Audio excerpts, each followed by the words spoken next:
이 시간은 하나님께서 저희들에게 허락하여 주시는 말씀을 받겠습니다. 오늘 하나님께서 저희들에게 주시는 말씀은 로마서 8장 33절에서 34절까지의 말씀입니다. 로마서 8장 34절과 34절의 말씀 제가 읽겠습니다. 누가 능히 하나님께서 택하신 자들을 고발하리요? 의롭다 하신 이는 하나님이시니 누가 정죄하리요? 죽으실 뿐 아니라 다시 살아나신 이는 그리스도 예수시니 그는 하나님 우편에 계신 자요 우리를 위하여 간구하시는 자니시니. 하나님의 말씀이었습니다.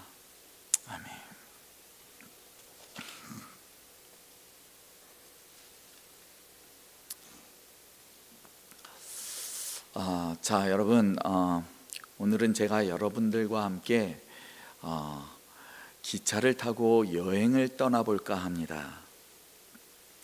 기차가 여러 승객들을 태우고 이제 목적지를 향하여 열심히 달려가고 있었습니다.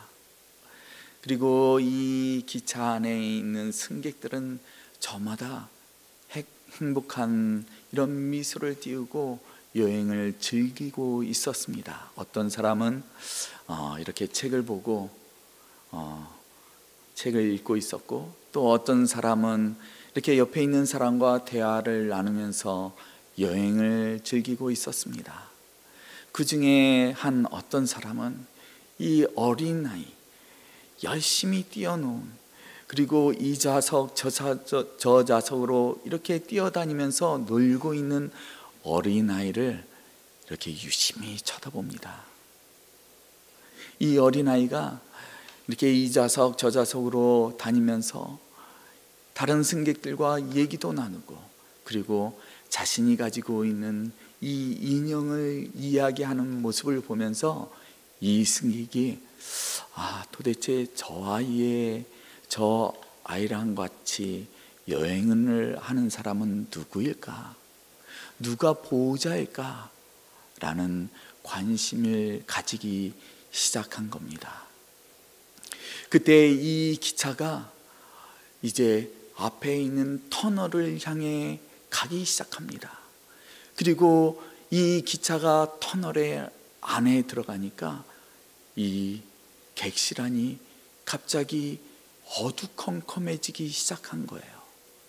그러니까 이 여자아이는 이 어두컴컴한 것이 두려웠는지 갑자기 저 객실 끝쪽으로 막 달려가기 시작합니다. 그리고 그 앞에 앉아있는 한 남자에게 가서 와락 안기게 되는 것이었습니다. 이렇게 객실이 어두워지자 이 여자아이를 보호하고 있던, 이 여자아이와 같이 동행하고 있던 그 사람이 누구인지가 여실히 드러나는 그런 순간이었습니다.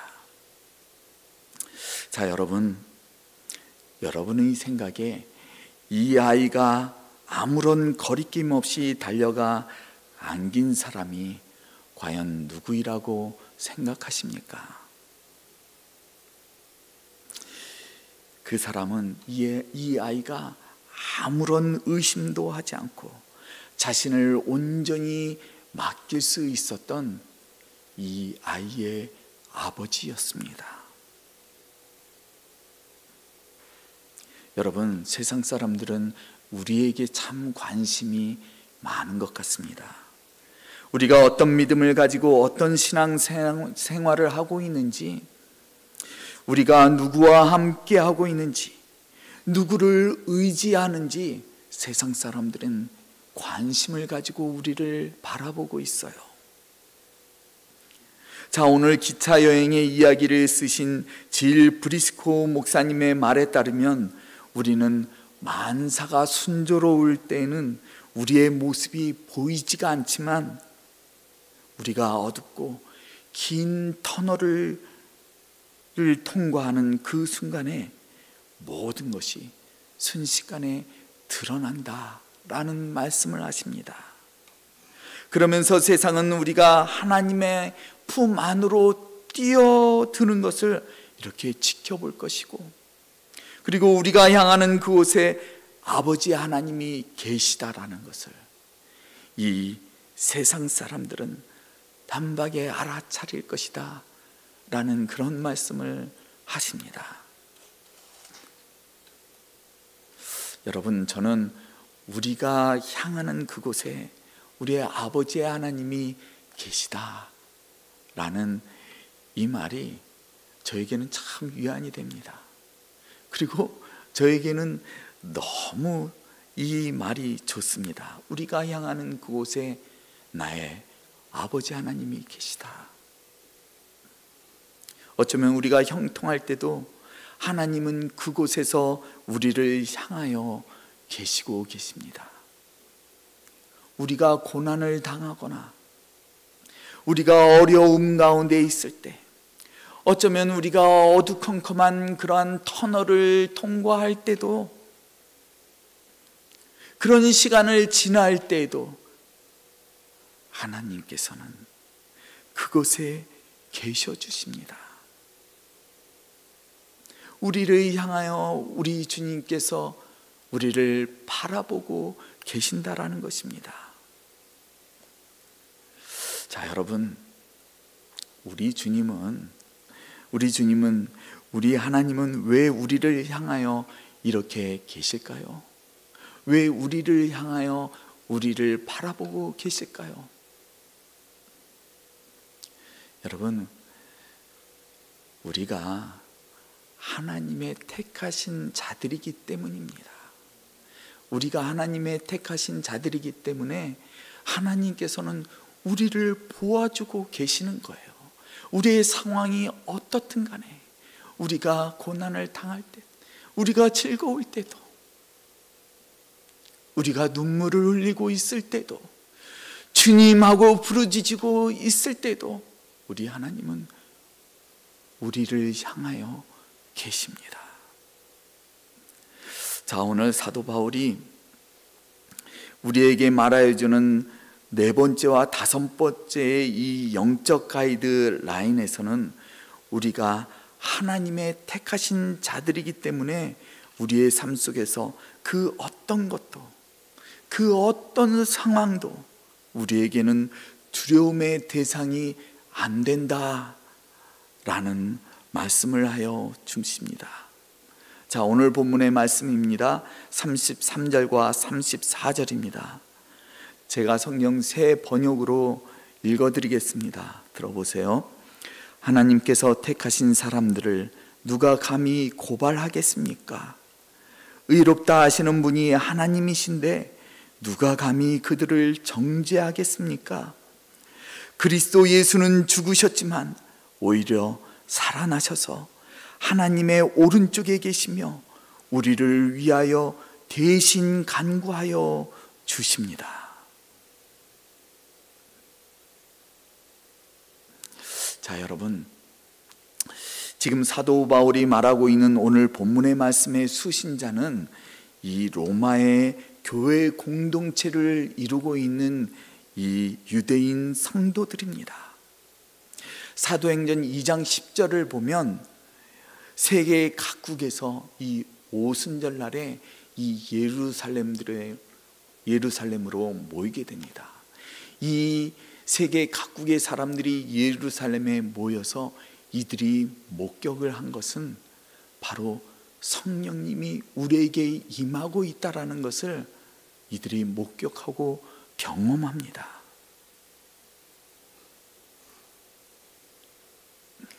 불같은 성령을 체험한 그들이 마음에 뜨거움을 느낍니다. 하나님이 살아계시구나. 하나님은 살아계셔. 우리에게 임하여 계시는구나 라는 것을 느낀 이 세계 각국의 사람들이 각국 자기의 나라에 가서 우리 주님을 복음을 전합니다. 그 중에 하나가 로마에 가서 우리의 주님의 복음을 전하기 위해 이 로마의 교회 공동체를 세우게 된 것입니다. 그런데 지금 사도 바울이 이들을 향하여 하나님께서 택하신 사람들을 누가 고발하겠느냐고, 하나님의 택하신 자들을 누가 감히 정죄하겠느냐며 하나님의 택하신 자들의 정체성에 대하여 권면의 말을 하여 주고 있는 것입니다. 제가 오늘 설교 말씀을 위하여 오늘 본문의 말씀을 묵상을 하는 가운데 이런 생각을 해보았습니다. 어쩌면 우리 그리스도인들이 대수롭지 않게 생각하고 또 쉽게 잊어먹고 있는 것이, 어쩌면 하나님께서 나를 택하여 주셨다라는 이것이지 않나라는 그런 생각을 해봅니다. 자, 여러분들은 하나님께서 여러분들을 택하여 주셨다라는 것을, 그런 확실한 믿음이 여러분 가운데 있으십니까? 저는 우리가 하나님의 은혜 안에 있는 삶을 고백하기 위해서는 나는 하나님의 택하신 자이란 이 고백이 나의 신앙의 모습에서, 나의 삶의 모습에서 나타나야 한다고 생각합니다. 자, 오늘 사도 바울이 우리에게 권면하여 주고 있는 하나님의 택하신 자들의 모습은 두 가지로 표현되어지고 있습니다. 그 첫 번째는 하나님의 택하신 자들은 의롭다 칭함을 받은 자들이다 라는 것입니다. 의롭다 칭함을 받은 자들. 여러분, 이 말은 지금 여러분들에게 씌워져 있는 죄가, 어쩌면 여러분들이 고통 속에 감내하고 있는 이 죄가 더 이상 죄로 인정이 되지 않는다라는 거예요. 자신이 여전히 죄의 노예로 생각하며 비참한 가운데 하나님을 붙들고 있던 성 어거스틴은, 주님 왜 나의 추한 이 죄들을 끝나게 하지 않으십니까? 라는 의문을 가지고 그의 마음의 고통을 하나님께 토해내고 있었습니다. 그렇게 하나님께 자신의 죄를 토해내고 있던 어느 날, 이 성 어거스틴이 밀란의 한 정원을 거닐고 있을 때 그는 가까운 집에서 나는 이 어린아이의 노랫소리를 듣게 됩니다. 들고 읽어라, 들고 읽어라. 이 소리를 듣던 어거스틴이 마음의 감동을 받아서 어린아이의 노랫소리를 따라 이렇게 성경을 들고 읽게 됩니다. 그가 펴든 곳이 로마서 13장 13절과 14절의 말씀이었다고 합니다. 낮에와 같이 단정히 행하고 방탕하거나 술 취하지 말며 음란하거나 호색하지 말며 다투거나 시기하지 말고 오직 주 예수 그리스도로 옷 입고 정욕을 위하여 육신의 일을 도모하지 말라. 오직 주 예수 그리스도의 옷을 입고 정욕을 위하여 육신의 일을 도모하지 말라. 이 말씀을 어거스틴은 주체할 수 없는 눈물을 흘리게 됩니다. 이 말씀이 자신에게 레마의 말씀으로 임하게 된 거예요. 그에게 이 레마의 말씀이 임하는 순간 자신의 방탕했던 삶, 술 취했던 삶, 음란과 호색을 일삼던 그런 삶, 다투고 시기하였던 자신의 육신을 보게 된 겁니다. 그리고 그 정욕적인 육신의 죄에 빠져있던 자신에게 주 예수 그리스도의 옷을 입으라 라는 하나님의 말씀이 그의 심장에 쾅 임하게 된 것입니다. 그때서야 그가 깨달았습니다. 주 예수 그리스도의 옷이 나의 죄를 말끔히 씻어주는구나. 오직 우리 주 예수 그리스도만이 나의 죄를 씻어주실 수 있는 것이구나. 이 진리를 깨달은 성 어거스틴이 주님께 회심을 하게 됩니다.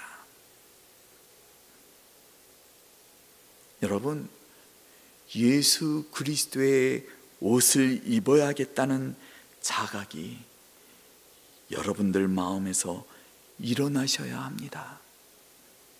우리가 예수 그리스도의 옷을 입을 때 우리는 더 이상 죄인이 아닙니다.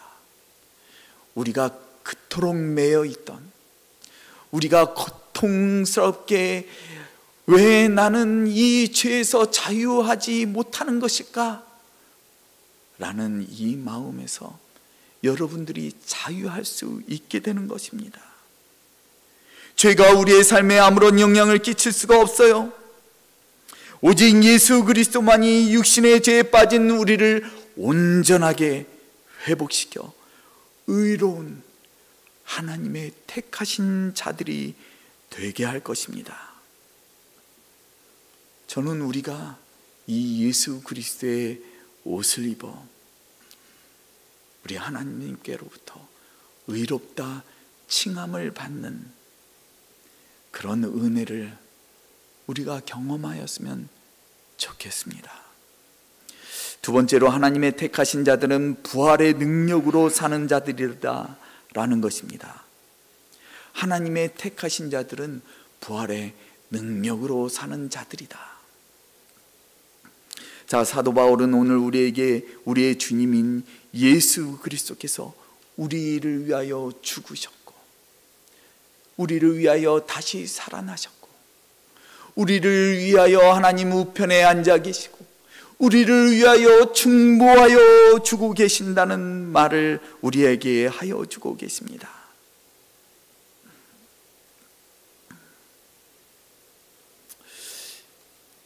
여러분, 우리의 주님께서 죽으시고 다시 살아나시고, 그리고 하나님 우편에 앉아 계시고 우리를 위하여 중보하여 주고 계신다라는 이 부활의 능력, 여러분, 이 부활의 능력인 무엇입니까? 어떤 모습이 부활의 능력을 경험하며 사는 모습일까요? 제가 이 부활의 능력을 묵상하며 보면서 이런 생각을 해보았습니다. 하나님이 계획하신 놀라운 섭리의 은혜가 우리들의 삶에서, 하나님이 계획하신 놀라운 섭리의 은혜가 우리들의 삶에서 개인적인 나의 것으로 나타나는 것이 바로 부활의 능력이 아닐까 하는 그런 생각을 해보았습니다. 자, 여러분, 우리 주님께서 우리를 위해 죽으셨어요. 우리를 위해 다시 사셨습니다. 우리를 위해 하나님 우편에 앉아 계십니다. 우리를 위해 중보하고 계십니다. 그런데 여러분, 정작 우리는 주님이 우리를 위하고 계신다는 것을 느끼지 못한다면, 여러분, 우리에겐 부활의 능력을 경험할 수가 없어요. 부활의 능력은 우리에게 아무런 영향을 끼치지를 못합니다. 우리의 주님이 죽으셨고 살아나셨고 하나님의 우편에 계시고 우리를 위해서 중보하고 계신다라는 것을 여러분들의 삶에서, 여러분들의 개인적인 삶에서 여러분들이 경험하고 느낄 수 있어야 합니다.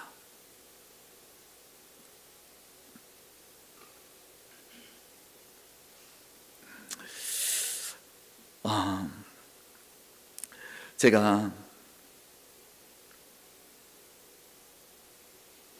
지난 금요일에 정말 제가 좋아하는 목사님과 같이 정말 좋은 만남을 가지고 또 이렇게 교제를 나누는 시간을 보냈습니다. 저와 같이 공부하셨던 목사님이신데 졸업하시고 한국으로 가셔서 이렇게 만날 수가 없었어요. 가끔가다 카톡으로 이렇게 얘기만 나누다가 목사님께서 이렇게 아틀란타에 오셨다고 전화를 주셨습니다. 얼마나 반가웠던지 금요일 날 만나서 시간 가는 줄 모르고 이렇게 이야기를 나누었습니다. 금요일 날 목사님과 만나서 이런저런 하나님의 선교 사역의 이야기를 하는 가운데 목사님께서 빛 가운데 사는 삶에 대한 당신의 묵상의 이야기를 하시는데 제가 참 공감을 했습니다. 빛 가운데 사는 삶에 대한 묵상의 이야기는 이렇습니다. 자, 창세기 1장을 보면 하나님의 창조 사역이 시작이 됩니다. 아무것도 없는 이 무의 상태에서 하나님께서 첫 번째로 말씀을 하십니다. 빛이 있으라. 빛이 있으라. 이 말씀에 따라 세상에 빛이 존재하게 되었고, 그리고 또 하나님이 보시기에 참 좋았더라 라는 말씀을 이렇게 성경은 기록하고 있습니다. 그리고 하나님은 이 빛의 기반 위에 당신의 창조 사역을 시작합니다. 나무를 지으시고, 그리고 이렇게 아름다운 생물들도 만드시고, 또한 이렇게 아담도 만드시고 당신의 생기로 지으시고, 또한 아담의 아내인 이 여인까지도 하나님께서 창조하여 주십니다. 여러분, 모든 창조의 시작은 빛입니다. 우리를 위해 빛을 창조하신 거예요. 우리들이 이렇게 아침에 일어나고 이렇게 아름다운 자연을 보고 우리가 이렇게 관계를 가지고 이렇게 만남을 갖고 하는 이 모든 이런 관계가 이 빛에서부터 시작이 된 겁니다. 그렇게 우리를 위하여 창조를 시작하신 하나님이신데, 하물며 우리의 삶을 지키시고 보호하시고 우리가 어둠에서 헤어나지 못하고 있다면 우리를 이렇게 꺼내주시지 않으시겠냐는 것입니다. 때문에 우리는 빛 가운데 살아야 한다는, 빛 가운데 사는 삶을 살아야 한다는 그런 당신의 묵상의 말씀을 저에게 하여 주셨습니다. 제가 목사님의 이 묵상의 이야기를 들으며, 그래, 우리가 빛 가운데 사는 것이 어쩌면 우리 각 개개인의 이 경험되어지는 바로 부활의 능력이겠다라는 그런 생각을 해보았습니다. 여러분, 빛이 있으라 하신 하나님의 말씀이 우리의 은혜의 시작이라면 우리의 끝은 사도 요한이 계시하는 요한계시록 22장 5절의 말씀과도 같이 다시는 밤이 없는, 그리고 어둠을 밝히는 등불과 횃불이 필요 없는, 이제는 영영토록 하나님이 우리에게 비추시는 주님만이 우리를 환하게 비추실 것이라는 것입니다. 이것이 하나님의 택하신 자들만이 경험하는 부활의 능력이라는 것입니다. 이 부활의 능력이 여러분들의 삶에서 충만히 표현되어지기를 바랍니다. 자, 말씀을 맺겠습니다.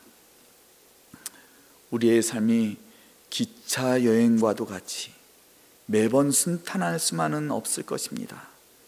어떤 때는 아무런 일도 일어나지 않을 것 같은 그런 평화로운 상태가 있다가도, 또 어떤 때는 어두운 터널을 지나가는 그런 고통스러운 그런 암흑 같은 순간도 우리에게 임할 수도 있을 것입니다. 어떤 때는 막막하기도 할 것입니다. 나는 어떻게 해야 하는지 그런 당황의 순간도 있을 수 있을 거예요. 그리고 매번 실족하는 이 나의 죄성 때문에 매번 실족할 수밖에 없는 나를 바라보며 좌절감을 가질 수도 있을 것입니다. 하지만 여러분, 저쪽 끝에서 여러분들을 바라보시며 여러분들을 향하여 주고 계시는 우리 주님을 바라보시기를 바랍니다.